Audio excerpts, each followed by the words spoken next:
Klabu ya Young African imeamua kufanya balaa zito kwenye soko la usajili, na hii yote ni baada ya kutaka kumleta kocha ambaye anakuja kuchukua mikoba pale Jangwani. Sasa Engineer Hersi ameamua kufanya balaa zito kwenye NBC Premier League. Sasa twende tukamtazame, je, ni kocha gani ambaye anatua kwenye viunga vya Young African? Lakini pia nikukumbushe tu, wewe kama ni mgeni na ni mara yako ya kwanza unatuangalia, hakikisha umesubscribe na kubonyeza alama ya kengele. Kwa kufanya hivyo utakuwa umejiunga na familia hii ya michezo na burudani. Sasa twende tukatazame kikosi cha Young African ambacho kimecheza nusu msimu bila kocha, na hii yote ni baada ya kumfukuza kocha wao mkuu, na yote ni kwamba hawakulizika na mienendo ya kocha huyo na matokeo ambayo alikuwa anayapata Young African. Sasa taarifa zilizotufikia mezani kwetu za motomoto ni kwamba Young African wapo kwenye mazungumzo na kocha wa zamani wa wekundu wa Msimbazi Simba Sport Club, na huyu si mwingine ni Fadlu Davids.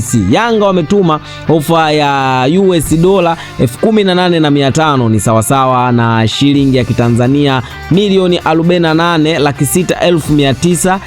48,606,997.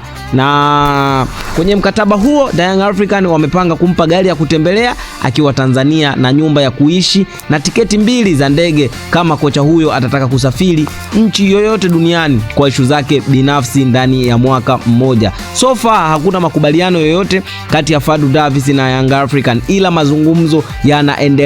Young African wapo kwenye kumnyapia kocha Fadlu Davids, na tukumbuke kocha Fadlu Davids amepita kwenye viunga vya wekundu wa Msimbazi. Hii ni mara ya pili Yanga wanarudi kwa Fadlu, na awamu ya kwanza walimtaka akiwa Simba lakini walimkosa na kwenda kwa Romain Folz, na mazungumzo yanaendelea hivi sasa kati ya Young African na Fadlu Davids, na Yanga wanaamini Fadlu ni top coach ambaye atakuja kuleta mapinduzi makubwa kwenye kikosi cha Young African, na mazungumzo yanaendelea kwani kocha Fadlu Davids mpaka saizi ana mkataba na timu yoyote, na hii yote ni baada ya kutupiwa vilago pale katika klabu ya Raja Casablanca. Sasa kocha Fadlu Davids mpaka saizi ana timu, lakini timu ambayo ipo kwenye mazungumzo yake ni Young African. Sasa je, Young African wataweza kumrudisha kocha Fadlu Davids kuja tena kufundisha soka la Tanzania? Mimi na wewe hatujui, lakini yote kwa yote yakikamilika, taarifa nzima utaipata hapa